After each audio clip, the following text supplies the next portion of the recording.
பாரம்பரிய திருவள்ளுவர் குல வம்சம் பிரசன்ன ஜோதிடர் சுபம் மாரிமுத்து திருப்பூர். இப்பொழுது மிதன ராசிக்கும் கன்னி ராசிக்கும் ஒரு எளிய பரிகாரம். மிதன ராசியில பிறந்திருக்கிறவங்க அவங்க புதனுடைய வீட்டுல பிறந்திருப்பாங்க. அதே கன்னி ராசியில பிறந்திருக்கிறவங்களுடைய வீட்டுல அது புதன் ஆட்சி உச்சத்துல பிறந்திருப்பாங்க. அந்த வீடு கன்னியோட வீடு மட்டும்தான் எல்லா கிரகங்களுக்கும் ஒரு வீட்டுல ஒரு கிரகத்தை உச்சம். ஆனா புதனுக்கு மட்டும் புதன் அவர் வீட்லயே அவர் ஆட்சியமாயிட்டு அவர் வீட்லயே உச்சமாகக்கூடிய ஒரே இடம் 12 ராசி கட்டத்துல கன்னி மட்டும்தான், கன்னி ராசி மட்டும்தான். அதனாலதான் அந்த புதன் என்பது புத்தி, அறிவு, கல்வி, ஞானம், வித்தை சகலம் கத்துக்கிட்டது புதன் தான். இந்த உலகத்துல விஞ்ஞானம்னு ஒரு பேர் வந்ததே அது புதனுடைய அமைப்புல தான் வந்துச்சு. ஏன்னா எல்லாமே அந்த காலத்துல எங்கெங்கயோ இருக்கக்கூடிய பொருள்களை எல்லாம் ஒரே இடத்துல சேர்த்து அதை இயங்க வைக்கிறத விஞ்ஞானம்.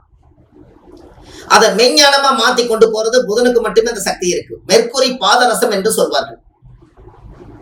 அப்போ மிதன ராசிக்காருக்கும் கன்னி ராசிக்காரர்களுக்கும் ஒரு எளிய பரிகாரம் என்னன்னா, உங்க ஜாதகத்துல எல்லா திறமையும் இருக்குதுங்க, ஆனா எதுவுமே என்னால ஆக்டிவேட் பண்ண முடியல. என்னுடைய ஜாதகத்தை எப்பத்தான் அது நல்லா இருக்கும், என்னோட ஜாதகத்துக்கு ஏதாவது ஒரு வழிமுறை சொல்லுங்க, ஒரு எளிய பரிகாரத்தை சொல்லுங்க, நிறைய வந்து கேட்பாங்க. அதுக்கு ஒரு எளிய பரிகாரம் என்னன்னா, மிதன ராசிக்காரு கன்னி ராசிக்காரு இவங்க 2 பேரும் ஆயிலியம் கேட்டை ரேவதி நட்சத்திரம் வரும் நாளில் மதுரையில மீனாட்சி அம்மனை போய் பச்சை கிளி வாகனம் வச்சிருக்கக்கூடிய மீனாட்சி அம்மனை போய் பார்த்துட்டு வந்தா இந்த 2 ராசி ஃபர்ஸ்ட் கிளாஸா வேலை செய்யும். நீங்க இதை செய்து பாருங்க, உங்க ஜாதகம் எப்படி இருக்குன்னு பாருங்க, உங்களோட அறிவுக்கு விலை மதிப்பு வந்துடும். ஏன் அப்படின்னா மிதன ராசி கால வருஷத்துக்கு அது 3, கன்னி ராசி காலச்சக்கரத்துக்கு அது 6. 6ஆம் இடம் என்பது வெற்றி, 6ஆம் இடம் என்பது எதிரிகிட்ட ஜெயிச்சா அது வெற்றி. அந்த வெற்றியை அடக்கி வச்சிருக்கிற இடம் வந்து கன்னிராசி காலச்சக்கரத்துக்கு 6வது கன்னிராசி.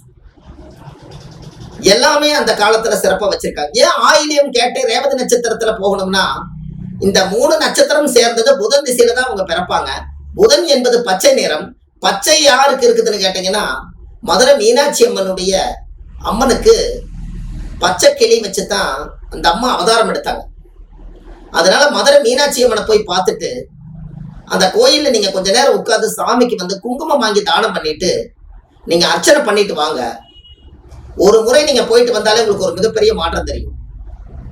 அந்த நட்சத்திரத்தன்னைக்கு போகணும். இப்ப பாருங்க, மதுரை மீனாட்சி அம்மன் கோயிலுக்கு நான் போயிருக்கேனுங்களே அப்படின்னு நிறைய பேர் சொல்லுவாங்க. ஆனா ஒரு சுற்றுலா பயணத்திலையும் கூட போயிருப்பாங்க, யதார்த்தமா கூட ஒரு ஸ்கூல்ல இருக்கும்போது கூட கூட்டிட்டு போயிருப்பாங்க. அது கணக்கு வேறு.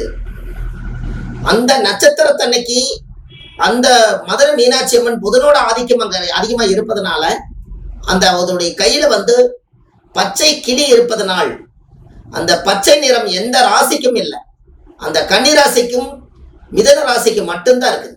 அதனாலதான் அந்த நட்சத்திரம் வரும் நாளில், அந்த திசை பிறக்கும் நாளில் நீங்க போய் கும்பிட்டு வந்தா தான் உங்க ஜாதகம் நல்லா வேலை செய்யும். இதை செஞ்சுட்டு வெளியில வந்து ஒரு அன்னதானம் ஒண்ணு பண்ணிட்டு வாங்க. ஒரு மிகப்பெரிய யோகம். நீங்க யாராவது ஒரு தானம் பண்ணோம்னா பச்சை புடவையோ பச்சை பாவாடை சட்டை எடுத்து தானம் பண்ணுங்க. ஏன்னா பெண்களுக்கு தானம் பண்ணணும், ஏன்னா அம்பாள். அதனால பெண்ணுக்கு தானம் பண்ணணும். ஒரு சின்ன பொண்ணு பாவாடை சட்டை போடுவாங்க, ஒரு சட்டை எடுத்து ஸ்கூல் ட்ரெஸ்ஸோ ஏதோ ஒன்று எடுத்து கொடுக்கலாம். இல்ல பெரியவங்க யாராவது வந்துட்டாங்க அவங்களுக்கு பச்சை புடவை எடுத்து கொடுக்கலாம். இதை செய்துட்டு வாங்க. உங்களுக்கு மதுரை மீனாட்சி அம்மன் வந்து மிதன ராசிக்கும் கன்னி ராசிக்கும் மிகப்பெரிய ஒரு தொடர்பு இருக்குது. இது நம்மளுடைய பிரசக்தி பெற்ற ஸ்தலம். இந்த ஸ்தலத்துக்கு நீங்க போயிட்டு வாங்க, உங்க வாழ்க்கை மிகப்பெரிய சுபிச்சமா இருக்கும். அந்த நட்சத்திரத்தை மிஸ் பண்ணிடாதீங்க. அந்த நட்சத்திரம் வரும் ஜோதிடர்கிட்ட கேளுங்க, எந்த ஆயிலியம் கேட்டை ரேவதி நட்சத்திரம் எப்போ வரும்னு கேளுங்க. அந்த நட்சத்திரம் இருக்கும்போது நீங்க அந்த ஆலயத்துல இருக்கணும், அந்த பிரபஞ்ச ஒளி உங்க மேல படணும். அதுக்கப்புறம் வெற்றி உங்களுக்கு தான். இதை செய்துட்டு வாங்க. அடுத்த பதிவில் சந்திக்கிறேன். பாரம்பரிய திருவள்ளுவர் குல வம்சம் பிரசன்ன ஜோதிடர் சுப மாரிமுத்து. நன்றி, வணக்கம்.